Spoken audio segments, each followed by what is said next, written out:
Some stories don't burst into the world fully formed. Some are carved out slowly, painfully, through rejection, hunger, and the kind of stubborn hope that refuses to die. Sylvester Stallone's journey is one of those stories. Before anyone knew his name, he was just a broke young actor in New York trying to survive. He carried the damage of a difficult birth that left one side of his face partially paralyzed.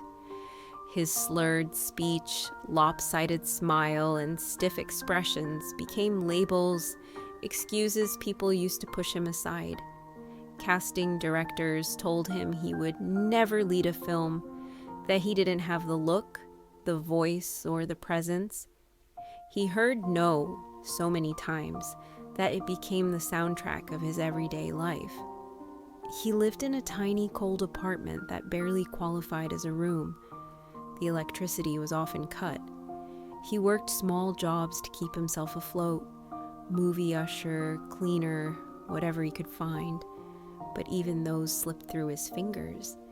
The struggle grew so heavy that he reached the point no one wants to imagine. He had to sell his dog, the one creature that loved him unconditionally.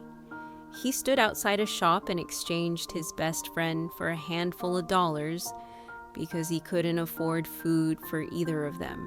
He said it was the lowest moment of his life.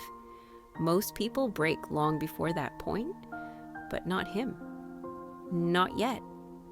One night, alone in that cramped apartment with nothing but frustration in his chest, he watched a boxing match on TV, Muhammad Ali versus Chuck Wepner. The world expected Wepner to fall instantly, but he didn't. He kept getting up, refusing to stay down, even when the odds told him to surrender. Something in that fight struck deep in Stallone. He saw himself in Wepner, underestimated, dismissed, but still standing. He wrote for 20 hours straight, pouring everything he had into a story about an underdog fighter who was given one shot, not to win, but to matter. A fighter with heart, hunger, and hope. That story became Rocky.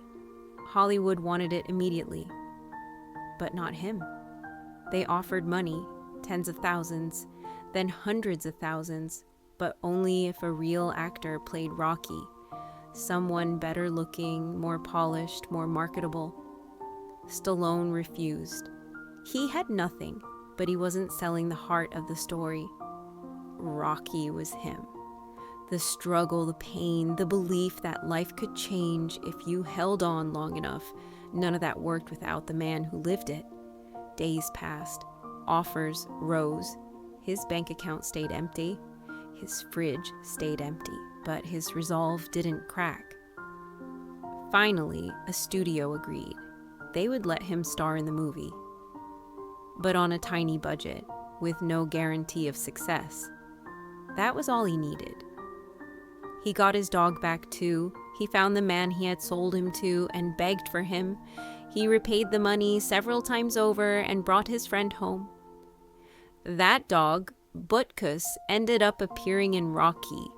The film was raw, real, and beating with truth.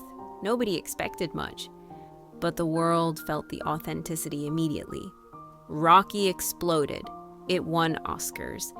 It made Stallone a global symbol of perseverance.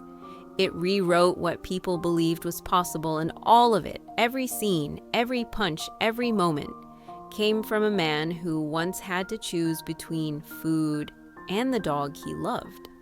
The story of Sylvester Stallone isn't about overnight success. It's about refusing to let the world tell you who you're allowed to become. It's about holding on when everything around you suggests you shouldn't. It's proof that sometimes the victory isn't in knocking someone out. It's in staying on your feet long enough for life to recognize your worth. Stallone didn't just write an underdog story. He lived one so powerful the world had no choice but to feel it. And in the end, the message is simple. You never know how close you are to your breakthrough. You might be one belief, 1 hour of courage, 1 page, 1 decision away from the moment everything shifts. Keep standing, keep fighting, keep your heart open even when the world closes its doors. Because sometimes the punch that changes your life is the one you throw after everyone thinks you're done. Because every life is a thread and every thread has a story.